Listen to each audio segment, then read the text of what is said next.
It's a big question. ఏదైనా and గెలిచినటువంటి సత్యకుమార్ కూడా ధన్యవాదాలు తెలియజేసుకుంటున్నాను. కంగ్రాచులేషన్స్. ఇట్స్ బిగ్ క్వశ్చన్ నాకు, అసలు ఎక్కడ ఏమి చేశాము అని. అంటే ఓవరాల్గా కూడా రాష్ట్ర ప్రభుత్వం కావచ్చు, నేను కావచ్చు, ఎప్పుడు కూడా పేదవాళ్ళకు అండగా ఉండాలా, పేదవాళ్ళకు తోడుగా ఉండాలని జగన్మోహన్ రెడ్డి గారు ఆలోచించారు. నేను అదే విధంగా ఆలోచించినాం. ఈ 5 years అయితే అసలుకు నేను ఎక్కడన్నా విజయవాడ అలాంటి ప్రాంతాలకు పోయి రాత్రి 2 గంటలకు వచ్చినా కానీ మళ్ళీ పొద్దున్నే 7 గంటలకల్లా లేచి ఇంటింటికి వెళ్ళి తిరగడం జరిగింది. వెల్ఫేర్తో పాటు డెవలప్మెంట్ చేయడం జరిగింది. అన్నీ చేసినాం. కేవలం 2 నెలల్లో వచ్చి అసలు అతను ఎవరో తెలియదు, పాడు తెలియదు. ఎక్కడైనా పోయి మామూలుగా జనరల్గా పోయి కూర్చొని నిలబడినా కానీ ఎవరు జనాలు కనుక్కోలేరు. దీంట్లో మరి ఐ ఫీల్ రియల్లీ సాడ్, బాధ అనిపించేస్తుంది నిజంగా. ఎందుకంటే అరే ఏంది మనం ఇంత కష్టపడి, మగ్గమ్మ వాళ్ళు సూసైడ్ చేసుకుంటే ఎంటబడి భిక్షాటం చేసి డబ్బులు ఇచ్చినాము, నీళ్లు లేక అల్లాడిపోతుంటే తాగునీళ్ళు ఇచ్చినాము, రోడ్లు లేదంటే రోడ్లు ఇచ్చినాము, ఎన్ని కావాలన్నీ చేసినాము. So I feel really very bad. So నిజాయితీగా ఉంటే సరిపోదు, కేవలం అబద్ధాల మీదే బతుకుతేనే బాగుంటుందనే ఆలోచన ఉందేమో తెలియదు. కానీ మనం అది ఆడలేకపోయినాం. ప్రతిసారి కూడా ఇంటికి వచ్చిన ఎవరికే కానీ ఇబ్బంది పెట్టకూడదు, న్యాయం చేయాలనే ఒక ఆలోచన ధోరణితోనే పనిచేసుకుంటూ రావడం జరిగింది. కానీ దురదృష్టం అదే జగన్మోహన్ రెడ్డి కూడా అంతే. మొట్టమొదటిసారి ఒక నాయకుడు పేదవాళ్ళకు మేలు జరగాలి అని ఆలోచించాడు. మేబీ సంక్షేమం ఎక్కువగా చేసి ఉండొచ్చు, ఎప్పుడు లేనంత మాత్రాన అభివృద్ధి జరగలేదు అనేది మాత్రం అబద్ధమే కదా. మీ గ్రామాల్లో ఉన్న సచివాలయాలు కావచ్చు, హాస్పిటల్స్ కావచ్చు, అసలు అవినీతి లేకుండా జరగడం ఏంది? ఇంతకుముందు ఏ విధంగా ఉండేది, ఇప్పుడు ఏ విధంగా ఉండేది, వాటిని కూడా చూడలేకపోవడము దురదృష్టకరమే అనుకోవాలి. సో ఏదేమైనప్పటికీ కూడా నేను దగ్గర ఒక పోస్టల్ బ్యాలెట్తో చూసుకుంటే 2600 ఎంతతో ఓడిపోవడం జరిగింది. ధర్మవరం పట్టణంలోనే ఎప్పుడు నేను నిరంతరము ఎప్పుడు అందుబాటులోనే ఉంటాను. అయినా కానీ తెలుసు మరి ఏమి వాళ్ళకు నచ్చిందో, కొత్తగా వచ్చింది, ఏమి నన్ను ద్వేషించినారో, ఏదైనప్పటికీ కూడా ఇది నాకు ఒక ఏ రాజకీయ పార్టీకైనా ఇది ఒక గుణపాఠం లాగానే. ఎందుకంటే ఇంతకుముందు జగన్ రెడ్డి గారు ప్రెస్ మీట్లో చెప్పినట్టు అంతమందికి ఒక మేనిఫెస్టో చెప్పి ఆ మేనిఫెస్టోలో 99% చెయ్యాలి అనే ఆలోచన. ఎందుకంటే ఇంతకుముందు చెప్పిన వాళ్ళందరూ మర్చిపోయే వాళ్ళు, పక్కన పడేసేవాళ్ళు.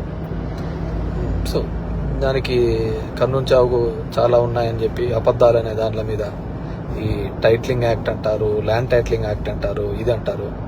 అరే కొద్దిగా కామన్ సెన్స్గా ఆలోచించారు. గవర్నమెంట్ ఇచ్చిన ఇంటి పట్టాలకే రిజిస్ట్రేషన్ డాక్యుమెంట్లు ఇచ్చినాడు.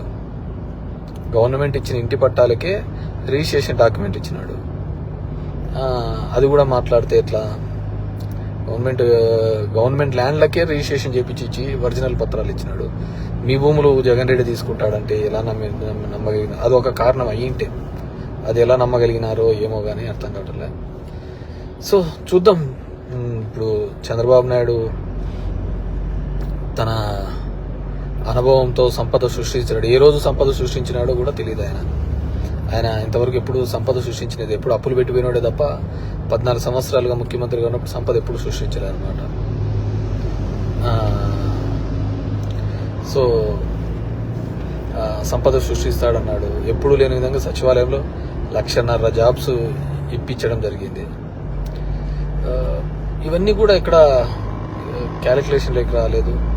జనం దగ్గరికి సేవలు రావాలి. కరోనా లాంటి క్లిష్టమైన పరిస్థితిలో ఆ కుటుంబానికి తోడుగా ఉన్నాడు. మేబీ మనుషులు అంటే అలాగే ఉంటారేమో మరి తెలియదు. కానీ ఏదైనప్పటికీ కూడా నా పార్టీ కోసము నిరంతరము కష్టపడిన వైఎస్ఆర్ కాంగ్రెస్ పార్టీ కార్యకర్తలకు, నాయకులకు, నాకు ఓటు వేసి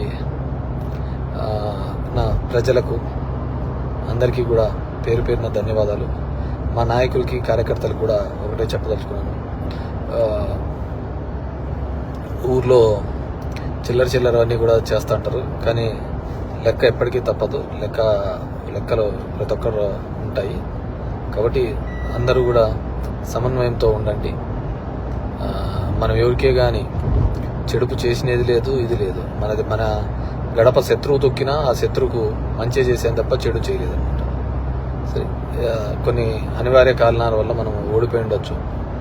ఏదైనప్పటికీ కూడా నాకు మద్దతుగా నిలబడిన అందరికీ కూడా, ప్రతి ఒక్కరికి కూడా పేరు పేరున ధన్యవాదాలు తెలియజేస్తున్నాను. Thank you. అసలు అవినీతి లేకుండా జరగడం ఏంది? ఇంతకుముందు ఏ విధంగా ఉండేది, ఇప్పుడు ఏ విధంగా ఉండేది, వాటిని కూడా చూడలేకపోవడము దురదృష్టకరమే అనుకోవాలి. సో ఏదేమైనప్పటికీ కూడా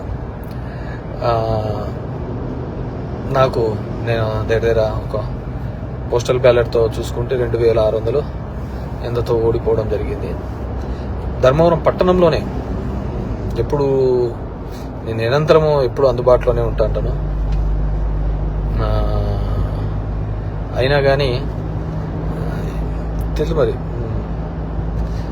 ఏమి వాళ్ళకు నచ్చిందో, కొత్తగా వచ్చింది, ఏమి నన్ను ద్వేషించినారో, ఏదైనప్పటికీ కూడా ఇది నాకు ఒక ఏ రాజకీయ పార్టీకైనా ఇది ఒక గుణపాఠం లాగానే. ఎందుకంటే ఇంతకుముందు జగన్ రెడ్డి గారు ప్రెస్ మీట్లో చెప్పినట్టు అంతమందికి ఒక మేనిఫెస్టో చెప్పి ఆ మేనిఫెస్టోలో 99% చెయ్యాలి అనే ఆలోచన. ఎందుకంటే ఇంతకుముందు చెప్పిన వాళ్ళందరూ మర్చిపోయేవాళ్ళు, పక్కన పడేసేవాళ్ళు. సో దానికి కర్నూలు చావుకు చాలా ఉన్నాయని చెప్పి అబద్ధాలు అనే దాంట్ల మీద ఈ టైటిలింగ్ యాక్ట్ అంటారు, ల్యాండ్ టైటిలింగ్ యాక్ట్ అంటారు, ఇది అంటారు. అరే కొద్దిగన్నా కామన్ సెన్స్గా ఆలోచించారు. గవర్నమెంట్ ఇచ్చిన ఇంటి పట్టాలకే రిజిస్ట్రేషన్ డాక్యుమెంట్లు ఇచ్చినాడు. గవర్నమెంట్ ఇచ్చిన ఇంటి పట్టాలకే రిజిస్ట్రేషన్ డాక్యుమెంట్ ఇచ్చినాడు. అది కూడా మాట్లాడితే ఎట్లా? గవర్నమెంట్ ల్యాండ్లకే రిజిస్ట్రేషన్ చేపించి ఒరిజినల్ పత్రాలు ఇచ్చినాడు.